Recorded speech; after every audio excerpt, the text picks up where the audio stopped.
అప్పుడు సమైక్యాంధ్రకి సపోర్ట్ చేసి ఇప్పుడు టీఆర్ఎస్ పార్టీలో వర్క్ చేయడం ఎలా అనిపిస్తుంది? చెప్తున్నా కదా, ఐమ్ ఫీలింగ్ వెరీ ప్రౌడ్. యాక్చువల్గా చాలా ప్రౌడ్గా ఫీల్ అవుతున్నాను. ఇలాంటి ఒక పార్టీలో నేను ఉండటం, నేను ఒక పార్ట్గా ఉండటం చాలా హ్యాపీగా, చాలా ప్రౌడ్గా ఫీల్ అవుతున్నాను.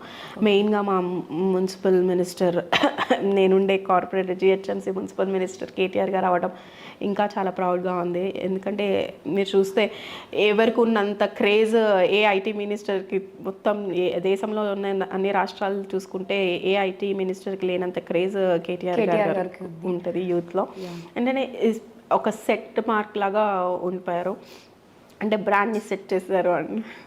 కానీ బయట ఒక టాక్ ఉంది పబ్లిక్లో, కేసీఆర్ గారు అంటే కుటుంబ పాలన, కేటీఆర్ గారు కానీ కవిత గారు కానీ ఒక టాక్ వచ్చేసింది కుటుంబ పాలన అని.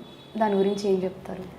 కేటీఆర్ గారే సమాధానం చెప్పారు. కుటుంబ పాలనకి ఒకసారి అసెంబ్లీలో కుటుంబ పాలన అంటే అవును, బరాబర్ కుటుంబ పాలనే ఉంటుంది, మొత్తం తెలంగాణ రాష్ట్రంలో ఉన్న ప్రజలందరూ మా కుటుంబ సభ్యులే అని కేటీఆర్ గారే దీనికి ఆన్సర్ ఇచ్చారు. But still I wanted to tell an another answer because ఎందుకంటే కుటుంబ పాలన అనొచ్చు, కానీ ఒకవేళ ఫస్ట్ టైం వాళ్ళు నుంచుని వాళ్ళు ఫాదర్ పాలిటిక్స్లో ఉన్నారు కాబట్టి ఒక కొడుకు రావడం, ఫస్ట్ టైం నుంచోవడం మేబీ ఫాదర్ క్రేజ్ వల్ల రావచ్చు, కానీ సెకండ్ టైం నుంచుని గెలుస్తున్నారు అంటే డెఫినెట్గా అది వాళ్ళ అంటే వాళ్ళ టాలెంట్ అనేది తెలుసుకోవాలి. ఎందుకంటే కేటీఆర్ గారికి కానీ కవిత గారికి కానీ హరీష్ రావు గారికి తీసుకున్న ప్రతి ఒక్కరికి వాళ్ళ సొంత టాలెంట్ ఉంది, సొంతగా కష్టపడే తత్వం ఉంది. అంటే ఎవరి శాఖలో వాళ్ళు, ఎమ్మెల్సీ కవిత గారు కావచ్చు, జాగృతి ఒక మార్క్ని సెట్ చేశారు. జాగృతి పేరుతో ఒక బతుకమ్మ అనే పండుగని, తెలంగాణ సంస్కృతంలో వచ్చే బతుకమ్మ అనే పండుగని ఇంటర్నేషనల్ లెవెల్కి తీసుకెళ్ళగలిగారు కవిత గారు. అలానే కేటీఆర్ గారు చెప్తున్నాను కదా, కేటీఆర్ గారి గురించి ఎంత చెప్పినా కూడా ఇంకా చెప్తూనే ఉండాలనిపిస్తుంది. ఎందుకంటే అన్ని సంస్థల్ని తీసుకుని రావడం జరిగింది. ప్రైవేట్ రంగంలో కావచ్చు, అలానే గవర్నమెంట్ ఉద్యోగాలు ఇవ్వడం కానీ, ప్రతి దాంట్లోనూ వారు ముందు స్థానంలోనే ఉండి నిరంతరం పబ్లిక్లో ఉంటూ కష్టపడుతూనే ఉన్నారు. కాబట్టి ఎందుకు రాకూడదు?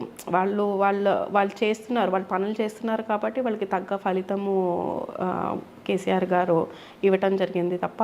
అలాగే హరీష్ రావు గారు మీరు చూస్తే ఇప్పుడు హెల్త్ మినిస్టర్గా వారు గత ఎన్నడూ లేని డెవలప్మెంట్, మా డివిజన్లోనే చెస్ట్ హాస్పిటల్కి multi speciality hospital, super speciality హాస్పిటల్గా డిక్లేర్ అయ్యి 1000 పడకల హాస్పిటల్ రాబోతుంది. సో ఇంత డెవలప్మెంట్ని తీసుకురాగలుగుతున్నారు, వారి రంగాల్లో వాళ్ళ శాఖల్లో వాళ్ళు ఉండి తీసుకురాగలుగుతున్నారు కాబట్టి వాళ్ళు ఉన్నారు. టాలెంట్ లేనిదే ఎవరు ముందుకు వెళ్ళలేరు కదా. రీసెంట్గా నేను కొన్ని తమ్నేల్స్ చూశాను కవిత గారి గురించి. అంటే ఫాదర్ సపోర్ట్, బ్రదర్ సపోర్ట్ చూసుకొని లిక్కర్ స్కామ్లో ఇలా చేస్తున్నారు, సో ఏదైనా వాళ్ళు వచ్చి విడిపిస్తారు అనే ధైర్యంతో కవిత గారు ఇలా బిహేవ్ చేస్తున్నారు అని. అసలు దాని గురించి మీరు ఎలా స్పందిస్తారు? ఇందులో స్పందించడానికి ఏం లేదండి.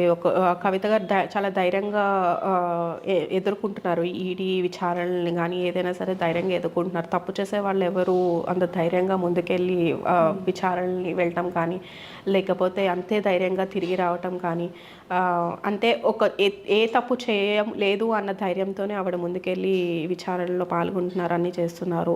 సో ఆవిడ కూడా చెప్పారు కదా, తప్పు చేయలేదు కాబట్టి నేను దేనికైనా రెడీ అని ఆవిడ కూడా చెప్పారు. కాబట్టి మా గట్టి నమ్మకం కవితక్క ఎటువంటి తప్పు చేయదు. ఎందుకంటే తెలంగాణ స్టాండర్డ్ ఏదైతే ఉందో దాన్ని ఇంటర్నేషనల్ లెవెల్కి తీసుకెళ్ళారు. మీరు చూస్తే Dubai Burj Khalifa is the tallest building. Bathukamma టైంలో బతుకమ్మని కూడా బుర్జ్ ఖలీఫా మీద వేయడం జరిగింది. దానికి కారణం మన కవిత గారే కదా.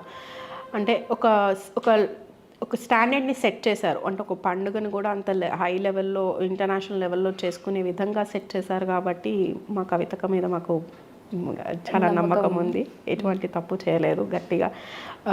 అంటే ఇవన్నీ కూడా రూమర్సే అని చెప్పి వాళ్ళ నోటితో వాళ్ళే చెప్పే రోజు కూడా వస్తుంది.